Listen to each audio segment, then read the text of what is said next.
এই চুক্তি কোন প্রকার বাণিজ্যিক চুক্তি না। যখন ইচ্ছা তখন দেশ থেকে পালাতে পারে। এই চুক্তি বাংলাদেশের সার্বভৌমত্ব বিক্রির চুক্তি।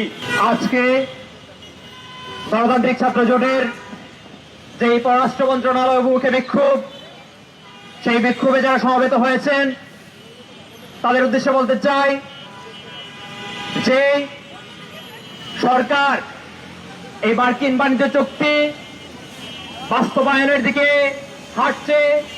সেই চুক্তির ফলে বাংলাদেশ একটা গভীর সংকটের মুখে পতিত হবে। আমরা যদি এই চুক্তির দিকে তাকাই, আমরা তার প্রতিটি লাইনে লাইনে দেখতে পাবো যে এই চুক্তি কোন প্রকার বাণিজ্যিক চুক্তি না। এই চুক্তি কোনটা দুইটা দেশের মধ্যে যে লাভজনক যে ব্যবসা, সেই ব্যবসার কোন চুক্তি না। এই চুক্তি বাংলাদেশের সার্বভৌমত্ব বিক্রির চুক্তি। এই চুক্তির মাধ্যমে আমাদের সার্বভৌমত্বকে বিকিয়ে দিয়েছিল ওই অন্তর্বর্তীকালীন সরকার, এবং এই একই ধারা অব্যাহত রাখছে বর্তমান বিএনপি সরকার, যাদের কাছে বাংলাদেশের সার্বভৌমত্বের কোন মূল্য নাই, যারা যখন ইচ্ছা তখন দেশ থেকে পালাতে পারে।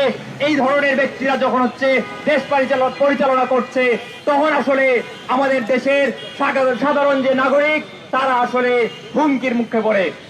আমরা দেখতে পাই এই চুক্তির ফলে আমাদের কৃষি খাত ধ্বংসের মুখে পড়তে যাচ্ছে, মৎস্য খাত ধ্বংসের মুখে পড়তে যাচ্ছে, আমাদের ঔষধ শিল্প একটা গভীর খাদের কিনারে এসে দাঁড়িয়েছে।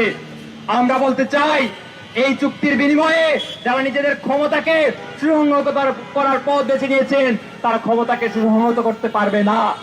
জনগণকে বিপদের মুখে ফেলে, জনগণকে হুমকির মুখে ফেলে দিয়ে যারা এই চুক্তির মাধ্যমে নিজেদের আখের গুছাতে চায়, তাদের উদ্দেশ্যে আমরা কড়া হুঁশিয়ারি দিয়ে বলতে চাই, শেখ হাসিনাও টিকে নাই। ফলে আপনারা যদি মনে করেন আমেরিকার কাছে নিজেদের দেশকে বন্ধক দেওয়ার মাধ্যমে নিজেদের ক্ষমতা ধরে রাখবেন, তাহলে ভুল করছেন। এই দেশবাসী কখনোই লড়াই ছাড়া কোনো কিছু সহজে হাতছাড়া করে নাই। আমরা বিগত সময়ে 15 বছর লড়াই করেছিলাম হাসিনা ফ্যাসিস্টের বিরুদ্ধে। ঠিক একই সময়ে আমরা এখন এসে দেখেছি যে এই সরকার যে সার্বভৌমত্ব বিক্রির চুক্তি করেছে, সেই চুক্তি নিয়ে সত্যিকার অর্থে কোন দর কষাকষিও করে নাই আমেরিকার সাথে।